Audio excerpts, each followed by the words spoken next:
আসসালামু আলাইকুম। Topic suggestion চেয়ে আমি একটা পোস্ট দিয়েছিলাম, তো এখানে একটা সুন্দর টপিক দেখলাম যে দুইজনই বললো, সেটা হলো how to select a good topic for content.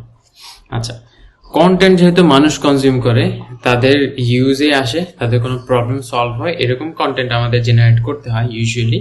And আমার কন্টেন্টগুলো দেখবেন যে একদম স্পেসিফিক, টু দ্য পয়েন্ট একটা প্রবলেমের সলিউশন। হ্যাঁ, অ্যান্ড আমি যখন একটা প্রবলেমের সলিউশন দিতে ট্রাই করি বা সলিউশন ফাইন্ড করে দেই, ওইটা হয় ইজি হয়, ফাস্ট হয়, অ্যান্ড ইজি টু অ্যাডাপ্ট হয়। হ্যাঁ, অ্যান্ড আমি জিনিসটা খুব ভালোভাবে এক্সপ্লেন করতে ট্রাই করি অ্যান্ড ট্রাই করি প্র্যাকটিক্যালি দেখায় দিতে। This is good content. হ্যাঁ, আপনি যদি এখন রিটেন কন্টেন্টের কথা বলেন, তাহলে ওটার মধ্যে আপনার পার্সোনালিটি দেওয়া লাগবে, ওটার মধ্যে আপনি যে কনভারসেশন করতেছেন ওটার একটা ভাইব দেওয়া লাগবে। অ্যান্ড কন্টেন্টগুলোর মধ্যে ভালো স্পেসিং থাকতে হবে যেন মানুষ এটা গো থ্রু করতে পারে। কিছু কিছু জায়গায় আপনি বোল্ড করলেন, কিছু কিছু জায়গায় আপনি লিস্ট দিলেন, কিছু কিছু জায়গায় আপনি আইকন ইউজ করলেন। হ্যাঁ, এই জিনিসগুলো অনেক ইম্পর্টেন্ট একটা কন্টেন্ট যখন লিখছেন। এটা তো গেল কন্টেন্টটা প্রেজেন্টেশনের সাইট। হ্যাঁ, আর যেটা বললাম যে কন্টেন্টগুলার জেনারেট করার পিছনে মোটিভটা কি, কারো প্রবলেম সলিউশন করা, কাউকে এডুকেট করা, বা কারো কোনো একটা সাজেশন দিয়ে দেওয়া, তাই না? তো এখন টপিকগুলো আমি পাবো কই, আমি জানবো কিভাবে যে মানুষ ওইটা দরকার, মানুষের ওইটা লাগবে? এই যে এটাই তো একটা এক্সাম্পল যে how to select a good topic. Suggestion চাইলাম, আপনার কি কি লাগবে বলেন। হ্যাঁ, তো এখন যে যে যেটাই চাবে ওইটাই তো ইউজফুল কন্টেন্ট, তাই না? ওইটাই তো গুড টপিক, কারণ ওটা একজন মানুষের হলেও প্রবলেমটা সলভ করতেছে। অ্যান্ড যেটা আমি আগে একবার বলছিলাম পোস্টে, your problem is not unique, তাই না? আপনি যে প্রবলেমটা ফেস করতেছেন, আরো হাজার হাজার লাখ লাখ মানুষ সেম প্রবলেমই ফেস করতেছে, সেম স্টেজ দিয়ে যাচ্ছে। তো আমি যদি একজনের প্রবলেম সলভ করে একটা কন্টেন্ট বানাই, এখানে কিন্তু প্রত্যেকটা কমেন্টই একটা একটা কন্টেন্ট। হ্যাঁ, প্রত্যেকটা কমেন্টই একটা একটা ভিডিও ডিজার্ভ করে। তো এখানে কি হচ্ছে, আমি যখন সাজেশনগুলো নিচ্ছি তখন একজনের প্রবলেম সলিউশনের জন্য যদিও আমি বানাইতেছি জিনিসটা, যেমন এই যে এই ভিডিওটা বানাইতেছি, এটা আপনারা দেখতেছেন মানে আপনার এটা কাজে লাগতেছে, তাই না?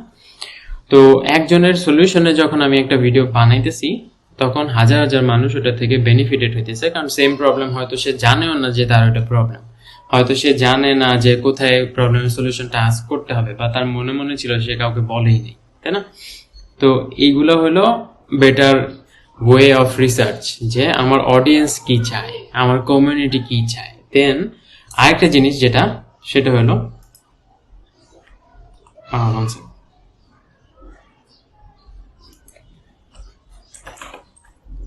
ধরেন আমি আমার ফেসবুকে সার্চ দিয়ে নিয়ে আসতেছি ট্যাবটা।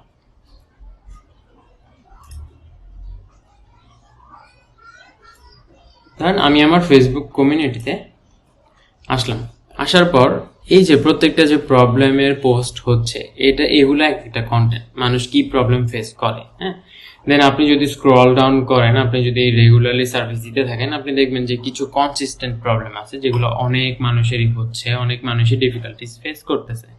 হ্যাঁ, এইসব ক্ষেত্রে আপনি কি করতে পারেন, আপনি এই যে প্রত্যেকটা স্পেসিফিক প্রবলেমের একটা সলিউশন গাইডলাইন রেডি করে ফেলতে পারেন, যেন আপনার সেম প্রবলেমের সলিউশন বারবার প্রত্যেকজনকে আলাদা করে না দেওয়া লাগে।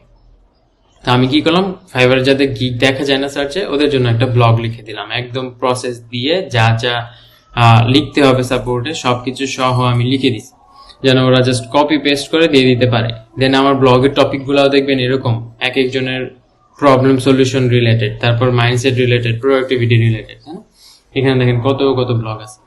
তো এগুলো আমি ক্যান রেডি করতেছি যেন সেম জিনিস আমার বারবার না করা লাগে, তাই না?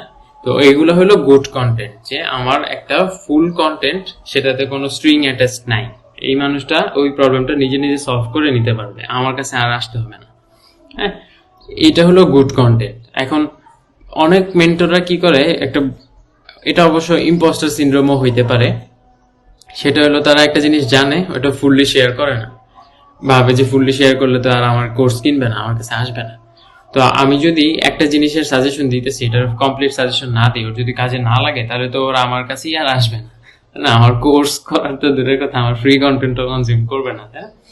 তো এই জিনিসগুলো একটু মেনটেন করা উচিত অ্যাজ এ মেন্টর। আমি যেটা এক্সপিরিয়েন্স করছি, শেয়ার করলে আপনি আরো নতুন জিনিস শিখতে বের হইতে বাধ্য, তাই না?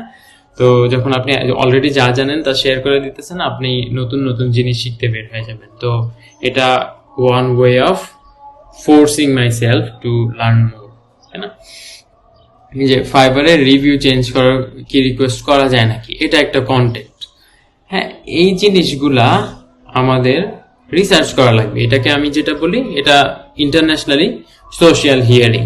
হ্যাঁ, আপনার সোশ্যাল হিয়ারিং করা লাগবে, বিভিন্ন গ্রুপে প্রবলেমগুলো দেখা লাগবে, কমন প্রবলেমগুলো দেখা লাগবে, যেন আপনি প্রবলেমগুলো সলিউশন নিয়ে আসতে পারেন, ইজিলি সলিউশনগুলো নিয়ে আসতে পারেন। হ্যাঁ, তো এইভাবে আমরা গুড কন্টেন্ট জেনারেট করতে পারি। আমার সবগুলো কন্টেন্ট দেখবেন হয় আমার পার্সোনাল এক্সপিরিয়েন্স থেকে, হয় কোনো একটা প্রবলেমের সলিউশন দিচ্ছি যেরকম এই ভিডিওটা, বা হয় আমি সাজেশন নিছি আপনাদের থেকে, বা হয় আমি সোশ্যাল হিয়ারিং করছি।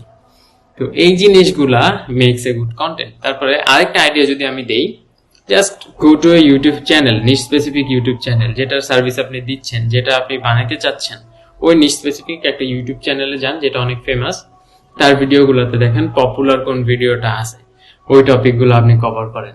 এই পপুলার টপিকগুলাই মানুষের দরকার, মানুষের ইউজে আসতেছে।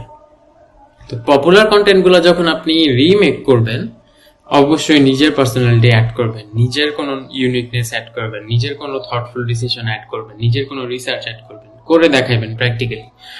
যেমন এখানে আমি করেও দেখাইছি, বলতেছিও। অনেকে কি করবে, শুধু একটা স্লাইড দিয়ে দেখাই দিবে, তাই না? ওর ওই স্লাইডের ভিডিওটা আপনি রিমেক করেন, প্র্যাকটিক্যাল রিমেক, তাহলে কি হইতেছে, মানুষ আরো এনগেজ হইতেছে, আরো জানতে পারতেছে। আপনার তো সেম জিনিসই আর আবিষ্কার করার আর দরকার নেই। ওর যে কন্টেন্টটা বেস্ট পারফর্ম করতেছে, ওইটা নিয়ে আপনি নতুন ভিডিও বানান। ওই ভিডিওটা হয়তো 1 বছর আগের, আপনার ভিডিও নতুন হওয়াতে একজন আর মানে প্রায়োরিটি দিয়ে দেখবে। Same goes to any post, any type of things. Post গুলোতে কি হয়, 2 দিন থাকে, তারপরে গায়েব হয়ে যায়। তো এই জন্য ইউটিউবের ভিডিওটা ভালো, অ্যান্ড পোস্ট গুলো আপনি যখন দিচ্ছেন, ওই যে 2 দিনের যতটুকু মানুষ ভ্যালু পাচ্ছে, ওইটাই আপনার জন্য এনাফ। এখন পোস্ট গুলো যদি আপনি কোথাও লিস্ট করে রাখতে পারেন, যেটা আমি ওয়ার্ডপ্রেস ওয়েবসাইট বানানো দেখেছি, ওইখানে গিয়ে আপনি পোস্ট করা শুরু করেন, ওইখানে আপনি পার্সোনাল ব্লগিং শুরু করেন, এনি টাইম আপনি ওইগুলোকে একটা ফুল ফর্ম ব্লগে কনভার্ট করতে পারবেন, আপনার কন্টেন্ট গুলো থাকবে ওইখানে। তো পোস্ট যাই দিচ্ছেন সোশ্যাল মিডিয়াতে, ওটা জাস্ট কপি পেস্ট করে আপনার ব্লগে নিয়ে যান। হ্যাঁ, good content comes from good research, তাই না? অডিয়েন্সকে আপনি রিসার্চ করেন, অডিয়েন্সের থেকে সাজেশন নেন, অ্যান্ড সোশ্যাল হিয়ারিং করেন, কম্পিটিটর অ্যানালাইসিস করে তার বেস্ট পারফর্মিং ভিডিওগুলা, কন্টেন্টগুলা রিমেক করেন। This makes a good content. And topic কিভাবে সিলেক্ট করবেন?